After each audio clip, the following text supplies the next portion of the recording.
Welcome back to the Business of Becoming. I'm your host, Steffany, and today we are going to talk about leading while living. And I think this topic is something that is so relatable to, again, not just entrepreneurs and everything, but just in general in life. Like, it's who you are in every aspect of your life. And I'm going to break it down into three areas that I feel like where I'm leading while living, which is in business, at my home, and in my faith. So we're going to talk about these three things, and I think you're really, really going to like it.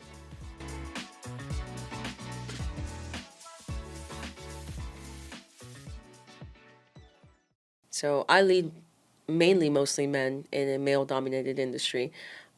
That's one of my main companies, and I just I started doing this. If you're new here, I started doing this about 14, 15 years ago. And I just remember that my idea and my take on leading, men was, you have to talk low, you have to look dead in their eyes. And it was all these things. I was younger, so I felt like I had to be taken seriously. And the only way I can be taken seriously is if I acted serious. And I was only very steadfast and serious. And there are moments for that. There are moments for you to be serious. There are moments for you to not take everything as a joke, right? But there's also such a clutch moment when you're leading men that you have to make sure you don't lose your own authenticity. And I think when you lead in general, not just men, but I know that happened to me.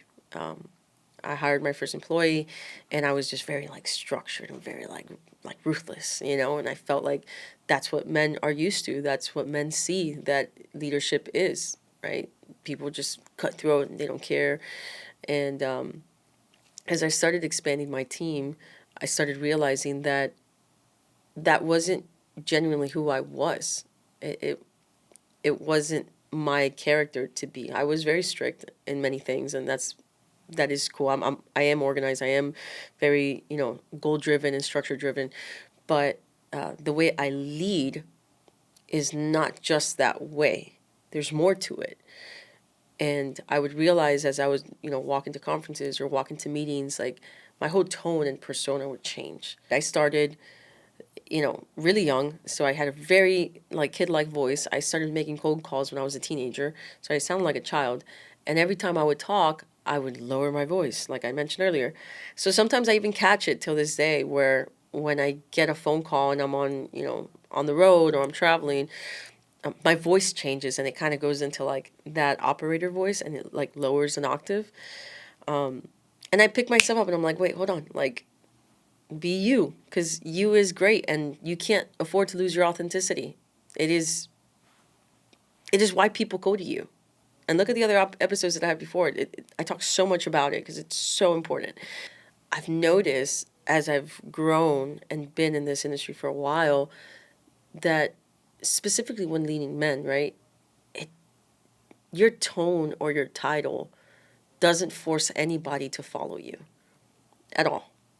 Like at all. It does not motivate or does not move somebody to continue to follow you with your tone or your title. And I'll tell you because I've given people in my office and my job and my businesses, I've given them different titles and roles and positions, and I still see people not follow them. So why do people follow? How do people get led by you? Not just because your tone, not just because of your title, it's because of your consistency and how you show up. If you are consistent and you show up constantly in the same manner and you show up even in times where people don't expect it, that speaks much louder. And that's you living the leadership that we're talking about here. And that's how people start following you. Respect is earned, right? We've all heard this. Respect is earned, but it really is earned over consistency. It's not over titles, it's not over what position you have. It's over consistency. It's showing up even when people, even in ways they don't expect you to show up, right? And I want to give you guys a quick story. So I've worked in the company that I now own. I've worked in it for, like I said, about like 15 years or so. And I had many different titles through my time here. Started in sales, went into admin, did the bookkeeping, so forth until I was officially an adjuster, and then I eventually took over. In all of that time, right, 15 years, I've worked in this, I've learned it, I've acted like if it was my own. I opened up different branches, different offices, ran different teams, the whole nine.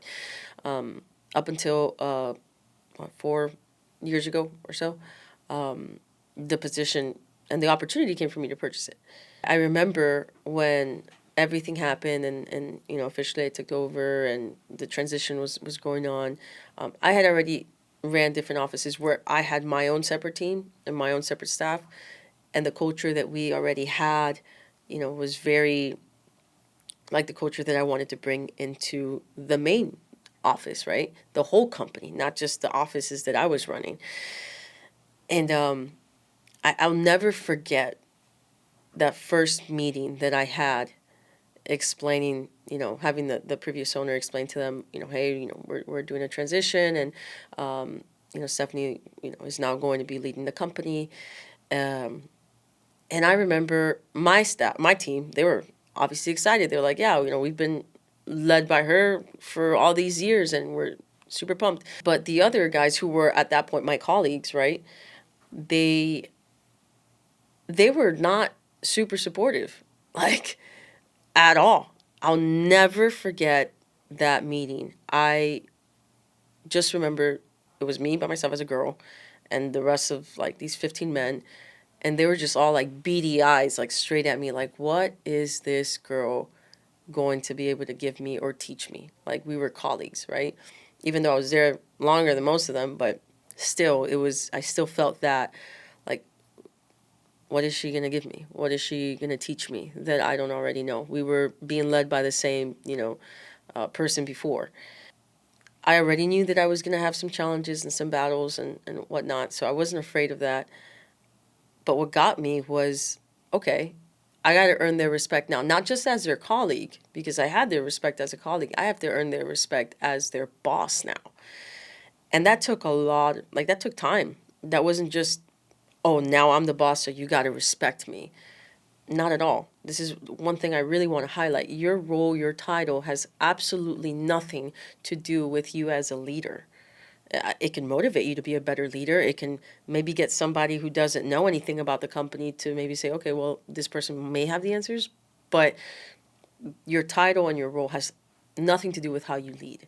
And with time, I learned to lead them and gain their respect by, number one, not being apologetic for the way I was leading and the way that I've already run, most of my other offices that we had, and number two, by giving them a clear way of, this is where we're going. So you can stay on this ship with me and I'll help you get to where we're going, or you can deviate and you can leave and find your own way. But the first thing I had to do was set a vision. And this is where I was going to take this company. I had to gain their respect and I had to earn it. Right? It took work. It took me being there beyond just the job site.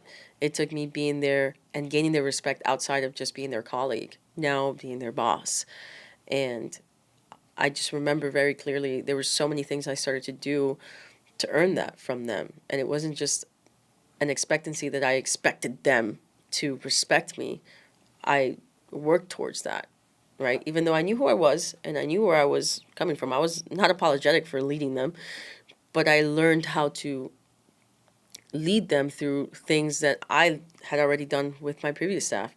And just simple things like, hey, I'm praying for that situation. I heard that, your wife was feeling under the weather. Or, hey, I know this file's been a little difficult for you. I took a peek at it. I'm going to give you some advice on this, and that. This helped me before. Even without them asking, I did it. I went out of my way to make a way for them. And that's a really big way for you to earn respect from somebody, because you're not just expecting them to respect you for your title and your role. No, you're making room for them. You're making avenues. You're giving them opportunities and showing them, hey, right now I might not have much to gain here, but here's a tip, here's a tool. I went out of my way for you to make sure that you were going to advance. I also did it through shared experiences with them. I did a lot of things that many of them, liked. Some things I didn't like. I mean, I had to friggin' start mountain biking, and that was treacherous. I don't like being outdoors in Florida as much, but it showed them that I valued them, that I saw them, that even though we work hard and all this other fun stuff, I wanted to also relate to them on a personal level, you know, on a respectable personal level. I wanted to relate to them. And lastly, as we wrap up this one topic, I think one of the things that allowed me to gain so much influence with them was teaching them basic principles. And one of the basic principles that I've learned in my life is that wealth without character, it won't last, like at all. Like, you can get money so quickly and you can lose it so much faster. And teaching them the character you need to have so that you can sustain that wealth. I remember sitting down with financials with them, sitting down and teaching them how to open up a business, how to look for certain things as I used to do bookkeeping. So I would look at certain things and say, hey, you need to do this, you need to do that, and really just counsel them and teach them the basics of this is how you build wealth. But as you build wealth, you need to make sure that you have to have the character to sustain it. And it was just a way that I was starting to really shape a lot of the people that were with me and teach them how to expand not just their vision, not just their mission for their own life, but also show them that there is an opportunity for them to become great men. Because maybe they didn't hear that growing up, or maybe they think that they're just meant to be, just there. But teach them the qualities of a great man. And I might not know everything because I don't. I'm a woman. But I've seen how that's helped me so much gain influence with them and just really being there for them outside of the workplace and making time for those things that are important to them. If you want to lead people, especially in a male dominated industry, you have to see far more than just them as an employee. I really do encourage you that if you're leading people and you feel like you're stuck, take a pivot and look how you can be there for them as a human being. Look how you could be there for them as, for their families in prayer, in any of these areas that are going to really help build that person and their character. Because at that point, they're not just going to follow you because they have to, they're going to follow because they want to. And you're leading while living. And that's probably one of the greatest tools that I have ever learned as a leader. Even before I was a boss, I learned that as a leader. So the next topic that I want to talk about, leading through living. So originally, already we talked about that in business, and I want to talk about it a little bit in my faith. I don't want to go too deep into it because I think if you guys really want to hear the story, it's a long one, and definitely something that I think could definitely be helpful for some people. But we're just gonna graze over it a bit.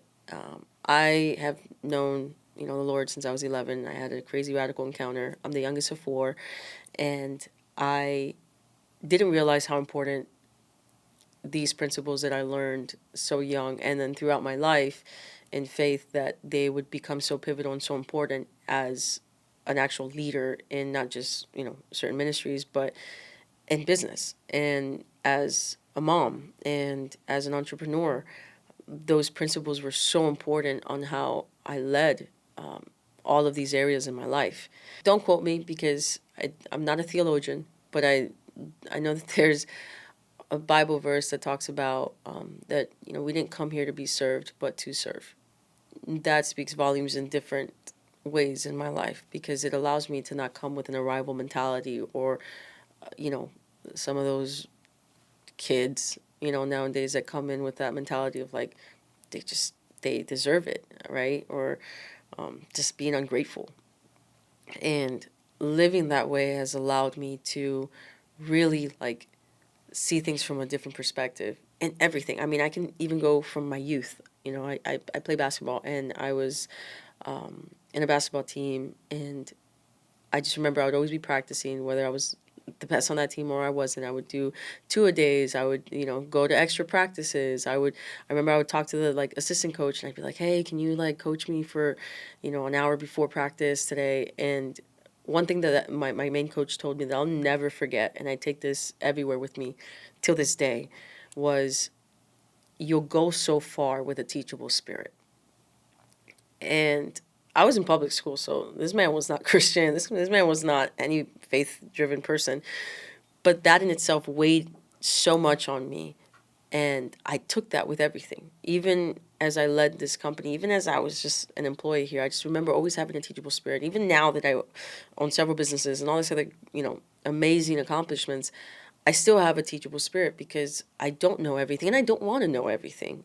I want to learn more, but it's having that teachable spirit, again, learning from the things that I learned as a youth in my faith, really taught me how I can lead people at this level that I'm at. One of the ways that I've learned through my faith to lead people, by that mentality again of, serving others, and, we're coming here to serve people, not just to be served, right? Is I would come all the time and I would pray for my files. At that time, we had physical files. We didn't just have CRMs. And I would come and I'd pray, in the mornings, and I would just grab my files and I'll just start praying over them. And I would start seeing that, for whatever reason, they just started closing quicker and my clients were happier. And I remember that some of the guys were having a couple issues with some of their files, and I would just say, hey, like, I'm going to be here on Friday morning. Like, do you want to pray with me, or I can pray for the file? Just give me a list of the names of the files that you have. And I would start doing that. And I would get their names of the clients that they had, and I would just start praying on my own, like, without them, with them, whatever. And when they started seeing fruits of it, I'm not saying that it was some hocus pocus stuff, but I'm saying that it was even just the act of saying, I'm not just one of those people that text you like, oh, praying for you, and then, I go and eat my bowl of, like, froyo. I literally did it. I literally would show up here at 5, 6 o'clock in the morning in the office and would start praying. And it got to a point where they all started coming with me, weeks and months later. We would have, like, 10, 15 people here at 4 or 5 o'clock in the morning just praying together, just wanting good things to happen for all of us. And again, that was me leading while living. I was already doing that. I was already operating in it. And I've seen other leaders do it. And I said, man, I want that for my life. Like, I want to live like that.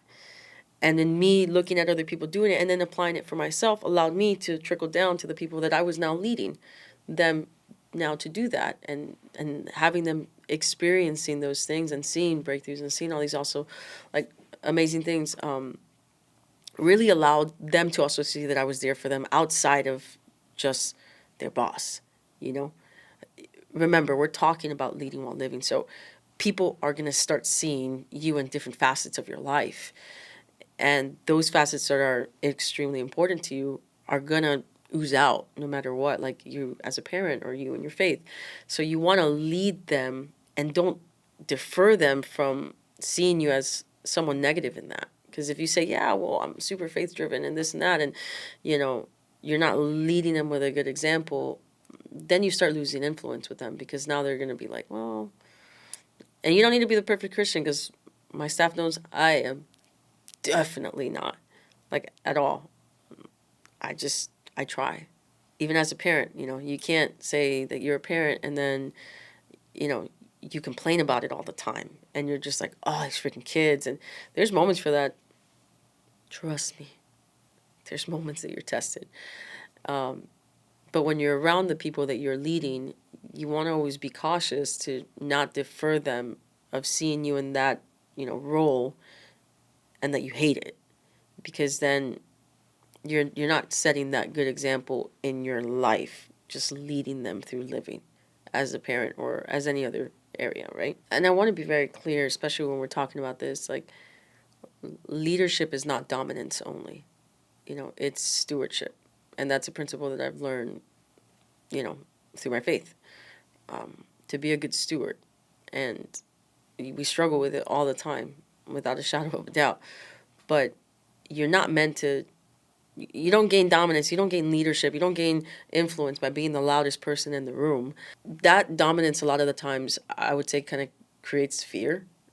maybe creates a sense of like unapproachability, which isn't good if you're leading, because if people can't come and be comfortable to talk to you, how are they going to ask you for help? Um, it creates a fear, and I think that stewardship creates trust, and the way that you learn how to steward your influence creates trust with people, and that's lasting, and that's something that would allow people to really follow what and how you are living, and follow that version of you, which I think it's incredible, and I just want to highlight that because it's made so much of a difference in my life learning that. In the office, I'm leading humans. I'm leading men mainly, and at home, I'm leading tiny little humans that are foreign too, and they don't understand a lot of the principles that I've talked about, like wealth and character, but they do understand how to be kind, and I am trying to teach them how to be grateful. So we do our gratitude list. So we start going down the list of what we're grateful for, and I'm teaching her that because I want her to see her mom as someone who lives with gratitude. So I'm leading her to be grateful for the things in life by just living and showing her, like, I'm grateful too. Hey, you know what? I'm grateful that they just, for your grandparents. I'm grateful for this, and even small things like I'm so grateful that I get to drive you to school and there's no traffic today. Small things like that for her, just to understand that gratitude is not just your family. You can just always be grateful for your family. Like, that's great, but learn how to appreciate little things in life as well. There's a new restaurant that opened up our house, and I'm like, I'm so grateful that they opened up a new restaurant because it gets us, we can now take a date, me and you.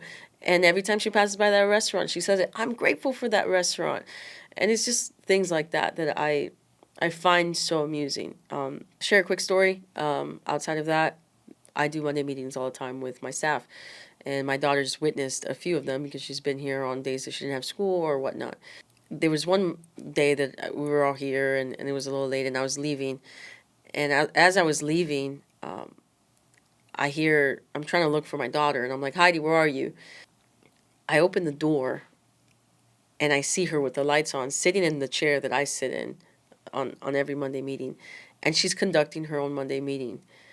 And she has one of the staff sitting there, and then like a bunch of like toys sitting on the other couch, and she's conducting a Monday meeting.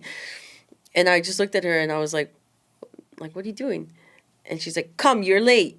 And she legit made me, and like four other staff members, I actually have a video of it, just sit down and basically play Simon Says, because she wasn't really hosting a meeting. So she's like, all right, now you got to stand up. All right, now you got to sit down. All right, now you got to clap. And she only had the courage to do so, and she only had the insight to do so because she's seen me do it. So again, leadership is caught. It's not really taught all the time. I never taught her to do that. I never taught her to go and sit down and conduct a meeting. She saw her mom do it, and she said, well, if she can do it, I can do it. And that's something that I want to say very pivotal for you guys. Even though you're scared of how your kids are going to turn out because you're working so much, just let them see you in your work atmosphere. Let them acknowledge what you do and how you do it and how you treat your staff, because that's how they're going to treat people.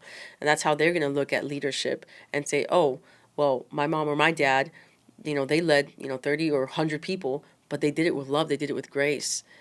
And they're going to see that as examples. Let them see you first as an example before they look at anybody else and say that these are the examples they want to follow.